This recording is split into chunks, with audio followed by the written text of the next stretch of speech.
আসসালামু আলাইকুম। আপডেট বাংলা সংবাদে স্বাগতম। শুরুতেই জানিয়ে দেব সংবাদ শিরোনাম, এরপর বিস্তারিত।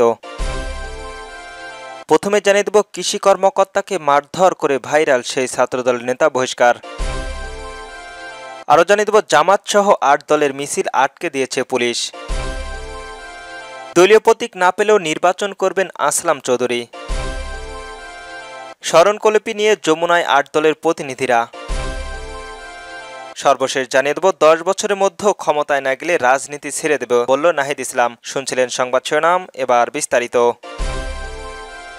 কৃষি কর্মকর্তাকে মারধর করে ভাইরাল সেই ছাত্রদল নেতা বহিষ্কার। নিজের পছন্দের ব্যক্তিত্বের কৃষি পদোন্নয়ন তালিকায় নাম না দেওয়ায় কার্যালয়ে ঢুকে কৃষি উপজেলা কর্মকর্তাকে মারধর ও হেস্তনেন্ত করার অভিযোগে শেরপুরের নকলা ছাত্রদলের সদস্য সচিব রাফাত হাসান কায়ুমকে বহিষ্কার করা হয়েছে। বৃহস্পতিবার ৬ নভেম্বর কেন্দ্রীয় ছাত্রদলের দপ্তর সাধারণ সম্পাদক জাহাঙ্গীর আলমের সই করা বিজ্ঞপ্তিতে এ তথ্য জানানো হয়। বিজ্ঞপ্তিতে উল্লেখ করা হয়, ছাত্রদলের সভাপতি রাকিবুল ইসলাম রাকিব ও সাধারণ সম্পাদক নাসির উদ্দিন নাসির এই সিদ্ধান্ত অনুমোদন করেছেন। এতে রাহাত হাসানের প্রাথমিক সদস্য পদসহ সব সাংগঠনিক পদ থেকে বহিষ্কার করা হয়েছে। এর আগে বুধবার শেরেবাংলা নকাল উপজেলার কৃষি কর্মকর্তা শাহরিয়া মুস্তালিনের মেহেদিকে তার অফিস কক্ষে মারধর ও হেস্তনেন্ত করায় নকলা উপজেলা ছাত্রদলের নেতা রাহাত হাসান কায়ুম, যার একটি সিসিটিভির ফুটেজ সামাজিক যোগাযোগ মাধ্যমে ভাইরাল হয়েছে। এদিকে ঘটনার দিন রাতেই নাকাল থানার একটি নিয়মিত মামলা দায়ের করা হয়। ছাত্রদলের নেতারা রাফাত হাসান চৌধুরী কায়ুম ও সহযোগী ফজলুকে আসামি করা হয়েছে।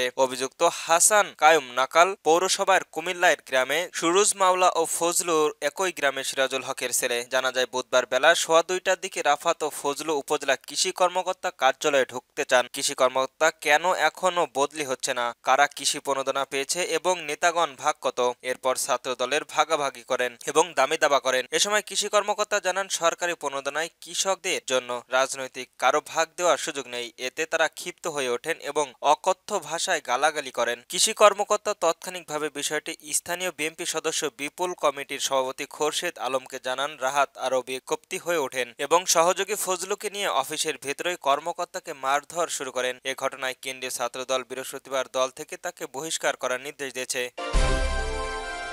জামাত সহ ৮ দলের মিছিল আটকে দিল পুলিশ। ৫ দফা দাবিতে স্মরণলিপি নিয়ে যমুনার অভিমুখে রওনা হওয়া মিছিল রাজধানীর মৎস্য ভবনের মোড়ে আটকে দিয়েছে পুলিশ। জাতীয় নির্বাচনের আগে গণভোট ও জুলাই যোদ্ধার জাতীয় সনদ বাস্তবায়নের আদেশ জারি সহ ৫ দফা দাবি স্মরণলিপি নিয়ে যমুনার অভিমুখে রওনা হওয়া মিছিল রাজধানীর মৎস্য ভবন মোড়ে আটকে দিয়েছে পুলিশ। তবে স্মরণলিপি নিয়ে প্রধান উপদেষ্টা কার্যালয়ে যাচ্ছেন দলগুলোর শীর্ষ নেতারা। প্রতিনিধি দলে রয়েছেন জামাতের সেক্রেটারি জেনারেল অধ্যাপক মিয়া গোলাম পরোয়ানা, সহকারী secretary general H M. Hamidul Rahman Abdan, Khelafat মজলিসের নায়েব আমির হামদাদ আলী কাশেমি ও জাতীয় নাগরিক পার্টির গণতান্ত্রিক পার্টির সভাপতি রাশেদ হোসেন। বৃহস্পতিবার ৬ নভেম্বর দুপুর ১২টার দিকে পল্টন মোড় থেকে প্রেস ক্লাব হয়ে বিপুল সংখ্যক নেতাকর্মীরা মিছিল শুরু করেন। এ সময় নভেম্বরের গণভোট সহ বিভিন্ন দাবিতে স্লোগান দেন তারা। ঘোষণা অনুযায়ী রাজধানী শাপলা চত্বর থেকে মিছিল নিয়ে পুরনো পল্টনের মিলিত হন জামাত সহ আন্দোলনরত ৮টি ইসলামী দলের নেতাকর্মীরা। পল্টনের সংক্ষিপ্ত সমাবেশ শেষে তারা প্রধান উপদেষ্টার বাসভবন যমুনার অভিমুখে যাত্রা করেন। বৃহস্পতিবার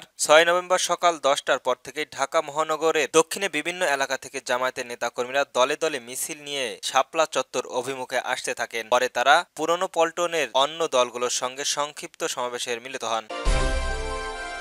এবার দলীয় প্রতীক না পেয়েও নির্বাচন করবেন আসলাম চৌধুরী। জাতীয় সংসদ নির্বাচনে ২৩৭ আসনে প্রার্থী দিয়েছে বিএনপি। এতে দেখা গিয়েছে বেশ কয়েক হেভিওয়েটের নেতা মনোনয়ন পাননি, যদি ৩৬টি আসনে এখনও মনোনয়ন ঘোষণা বাকি রয়েছে। মনোনয়ন বঞ্চিতদের মধ্যে রয়েছেন বিএনপির চেয়ারপারসন উপদেষ্টা আসলাম চৌধুরী। তিনি আওয়ামী লীগ শাসন আমলে দীর্ঘদিন কারাবার করেছেন। আসলাম চৌধুরীর নাম মনোনয়ন তালিকা না থাকায় বিস্মিত হয়েছেন তার সমর্থকরা। এরপর সীতাকুণ্ড এলাকায় অগ্নিসংযোগ ও ভাঙচুর করেন তারা। আসলাম চৌধুরী জানিয়েছেন তিনি নির্বাচন করতে চান, জনগণের ইচ্ছায় গুরুত্ব দিয়ে তার এই সিদ্ধান্ত। বৃহস্পতিবারে তিনি বলেন, বিএনপির মনোনয়ন এখনো চূড়ান্ত নয়, তবে জাতীয় সংসদ নির্বাচনে তিনি অংশ নেবেন জনগণের ইচ্ছায়। দলীয় মনোনয়ন তাকেই দেওয়া হবে শেষ পর্যন্ত, এটাই তার বিশ্বাস। এর আগে বুধবার গণমাধ্যমে দেওয়া ভিডিও সাক্ষাৎকারে সাবেক এমপি আসলাম চৌধুরী বলেন, নির্বাচন করব এটা পরিষ্কার, আর তা জাতীয় সংসদ নির্বাচনেই। আমি বারবার কথাটা বলছি। তিনি বলেন, নির্বাচন যখনই হোক না কেন আমি অংশ নেব, সেই জন্য মনোনয়ন না পাওয়াকেও আমি আলোচিত বিষয় বলে মনে করি না। যখন তসফিল ঘোষণা করে তখন এগুলো আলোচিত বিষয়।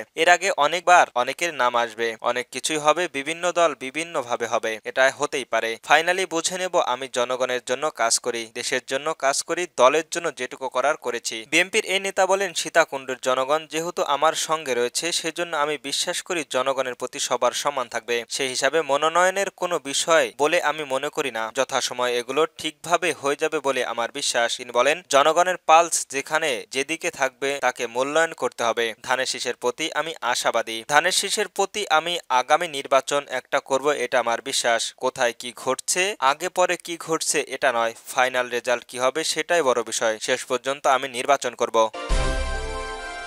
স্মরণকলিপি নিয়ে যমুনার ৮ দলের প্রতিনিধিরা। জাতীয় সংসদ নির্বাচনের আগে নভেম্বরের গণভোট ও জুলাই জাতীয় সনদ বাস্তবায়নের আদেশে জারি ৫ দফা দাবির প্রধান উপদেষ্টা আনুষ্ঠানিকভাবে স্মরণকলিপ দিতে বাংলাদেশ জামায়াত ইসলামীর সেক্রেটারি জেনারেল মিয়া গোলাম পরোয়ানার নেতৃত্বে যমুনায় পৌঁছেছেন ৮ ইসলামী দলের প্রতিনিধিরা। বৃহস্পতিবার ৬ নভেম্বর দুপুর ১:১টার পর প্রধান উপদেষ্টা সরকারি বাসভবন যমুনায় তারা পৌঁছে যাবেন বলে জানা গিয়েছে। প্রতিনিধি দলে রয়েছেন জামায়াত ইসলামের সেক্রেটারি জেনারেল অধ্যাপক মিয়া গোলাম পরোয়ানা, সহকারী সেক্রেটারি জেনারেল হামিদুর রহমান আয়ব, ইসলামী আন্দোলনের বাংলাদেশের যুগ্ম মহাসচিব গাজী আতাউর রহমান, প্রেসিডেন্ট সদস্য সচিব আরাফাত আলী অঙ্কন সহ অন্যান্য দলগুলোর শীর্ষ নেতা প্রতিনিধি। এর আগে ৫ দফা দাবিতে প্রধান উপদেষ্টাকে আনুষ্ঠানিকভাবে স্মরণকলিপি দিতে যমুনার অভিমুখে রওনা হওয়ার পর দুপুর ১২টার দিকে মৎস্য ভবনে তাদেরকে আটকে দেয় পুলিশ। সেখানে সংক্ষিপ্ত সমাবেশে দলগুলোর শীর্ষ নেতারা গণভোট, জুলাই জাতীয় সনদ বাস্তবায়নের আদেশের জারি ও জাতীয় নির্বাচনকে ঘিরে সারা দেশে লেভেল পেয়ারিং, ফিল্ডিং তথা নির্বাচনী